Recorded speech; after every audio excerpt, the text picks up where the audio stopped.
Anaparthi TDP మాజీ MLA Nallamilli Ramakrishna Reddy తూర్పు జిల్లా ధవళేశ్వరంలో నిరసనకు దిగారు. సామర్లకోటలో గుత్తలు పడ్డ కెనాల్ రోడ్డుపై కార్యకర్తలతో ఆయన బైఠాయించారు.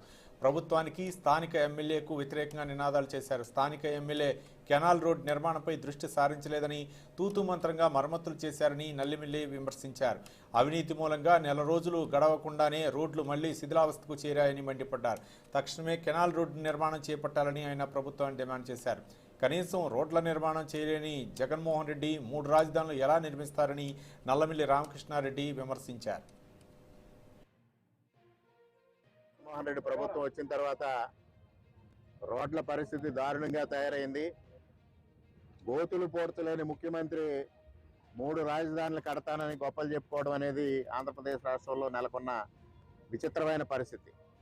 ముఖ్యంగా అనపర్తి నియోజకవర్గంలో ఏదైతే కాకినాడ వేమగిరి కెనాల్ రోడ్డు ఉందో, ఈ కెనాల్ రోడ్డు పరిస్థితి దుర్భరంగా తయారైంది. ఇవాళ వాహనాలు కెనాల్ రోడ్లో ప్రయాణం చెయ్యాలి అంటే భయపడిపోయే పరిస్థితికి రావడం జరిగింది. కనీసం 2 వీలర్ కూడా సక్రమంగా ప్రయాణం చేయలేని పరిస్థితులు ఇవాళ కెనాల్ రోడ్డు ఉంది. కనీసం దీన్ని గోతులు పోడ్చలేని పరిస్థితులు ఇవాళ ప్రభుత్వం ఉంది.